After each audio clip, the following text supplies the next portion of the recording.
誰だわ。 Halo guys, selamat datang lagi di channel ini bersama gue, Reborn. Buat yang baru gabung, jangan lupa dibantu like dan di subscribe ya.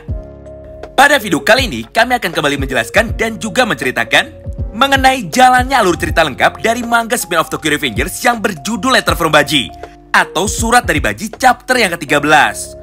Di mana pada chapter ini, akhirnya sebuah kejutan besar kembali ditunjukkan kepada kita semua oleh Ken Wakui. Oleh karena itu, tanpa perlu berlama-lama lagi, yuk langsung kita mulai aja semua pembahasannya.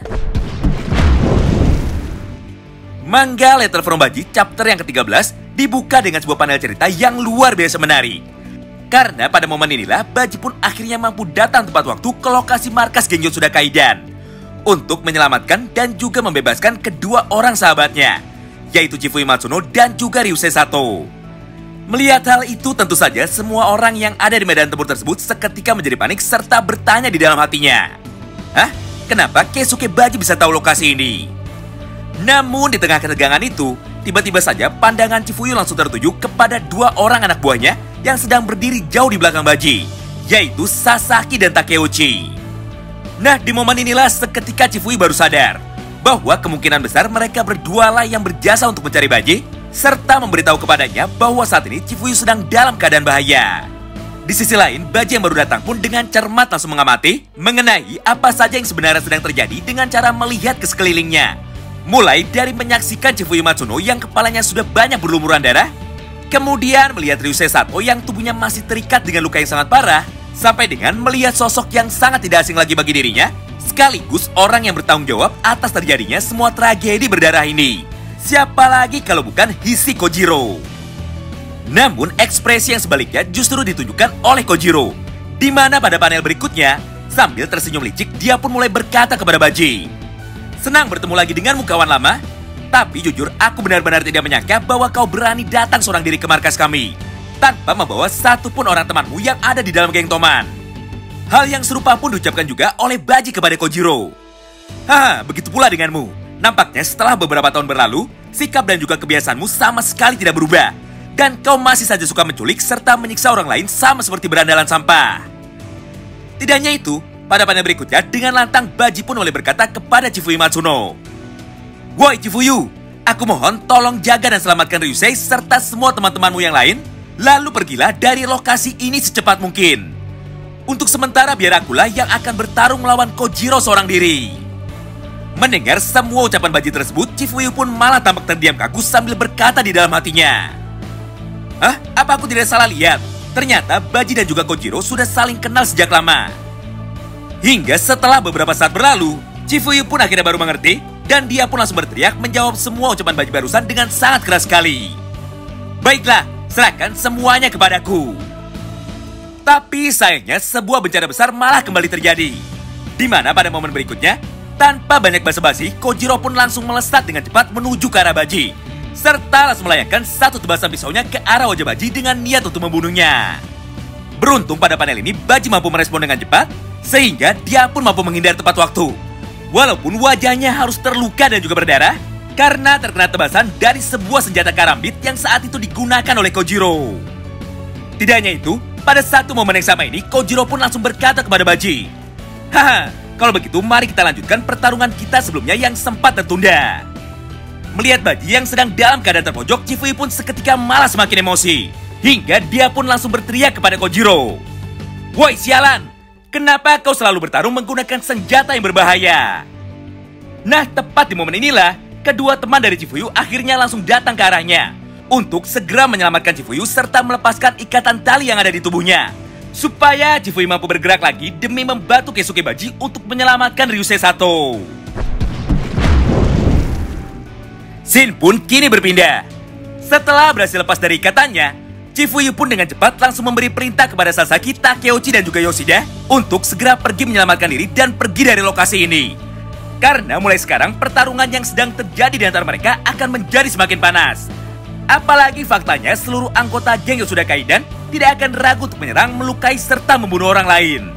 Oleh karena itu di satu momen yang sama ini, Chifuyu pun langsung berlari ke arah Ryusei Sato untuk segera membebaskannya. Tapi sayangnya tepat ketika Chifuyu baru berjalan beberapa langkah, tiba-tiba saja muncul satu orang anggota geng Yotsuda Kaidan yang datang untuk menghadangnya. Dan di saat yang bersamaan langsung menendang tubuh Chifuyu Matsuno dengan kencang. Hingga Chifuyu pun seketika terpental serta tersungkur di tanah.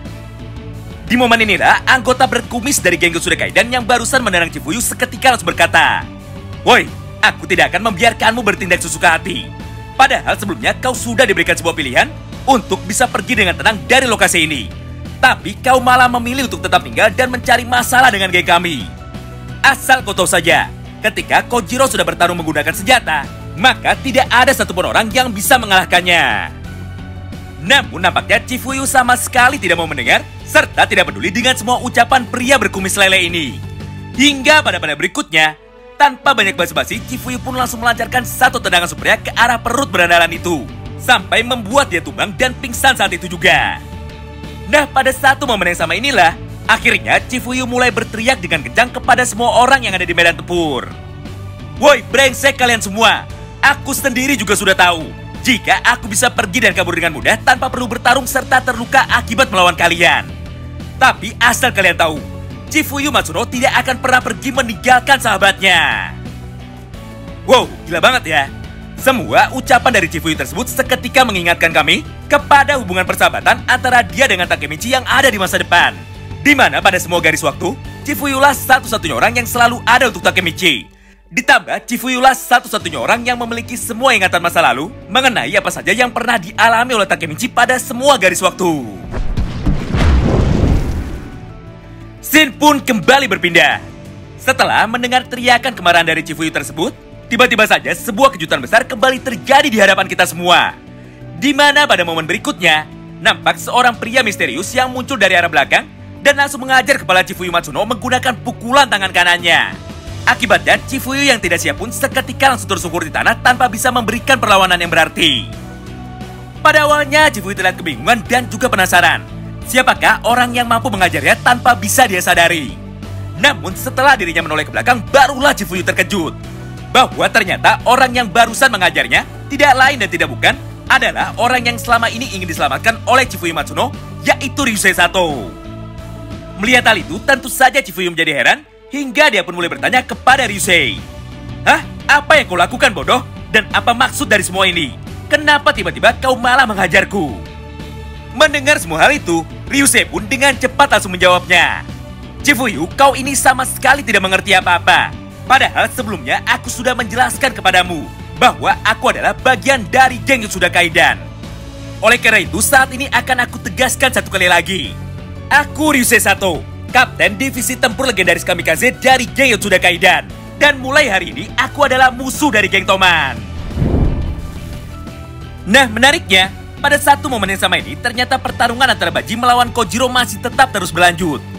Di satu sisi terlihat Baji yang sangat serius bertarung menghadapi Kojiro dan terus berusaha menghindari semua serangan yang dilancarkan oleh Kojiro berturut-turut tanpa mampu memberikan sebuah perlawanan yang berarti.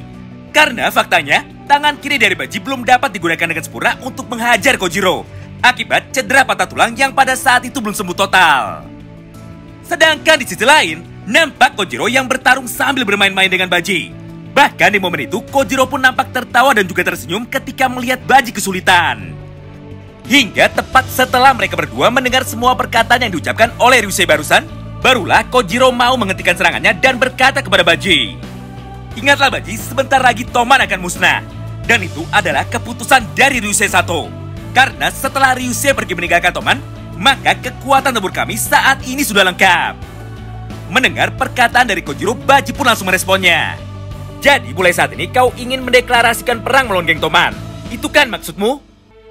Namun belum sempat Kojiro menjawabnya, tiba-tiba saja dari kejauhan terdengar suara teriakan dari salah satu anggota geng Yotsuda Kaidan yang sedang berjaga di luar markas.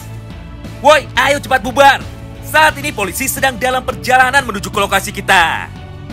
Nah, di momen itulah akhirnya pertarungan Baji dan juga Kojiro seketika langsung selesai. Dan mereka semua pun segera bergegas untuk pergi meninggalkan lokasi. Sampai pada momen selanjutnya, sambil berjalan pergi, Kojiro pun akhirnya mau menjawab semua pertanyaan dari Baji barusan. "Baji, awalnya aku sama sekali tidak tertarik dengan perang antar geng. Dan aku pun juga tidak memiliki sebuah ambisi besar untuk bisa menguasai seluruh dunia berandalan yang ada di Jepang sama seperti geng Toman. Tapi setelah aku melihat wajahmu lagi, nampaknya kali ini aku langsung berubah pikiran. Dan sepertinya pertarungan antar geng melawan Toman akan menjadi sebuah pertarungan yang sangat menarik. Oleh karena itu, mari kita bertemu lagi di tanggal 7 Juli, tepat pada malam perayaan Festival Tanah Bata. Karena di hari itulah, pertempuran besar untuk menentukan siapakah geng terkuat di kota Tokyo akan segera terjadi. Apakah itu geng Toman milik kalian atau geng Yotsuda Kaidan milik kami? Jadi pastikan kau membawa seluruh anggota terkuat dari geng Toman untuk bertempur sampai titik darah penghabisan.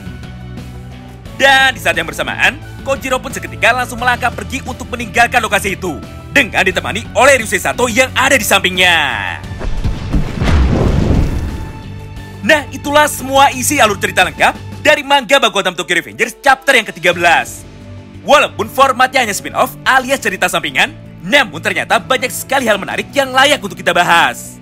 Oleh karena itu pada video selanjutnya, kami akan membreakdown secara lengkap mengenai detail-detail kecil apa saja yang sempat kita lewatkan pada chapter terbaru ini. Terima kasih banyak yang sudah simak video ini sampai habis dan salam Baku Hantam.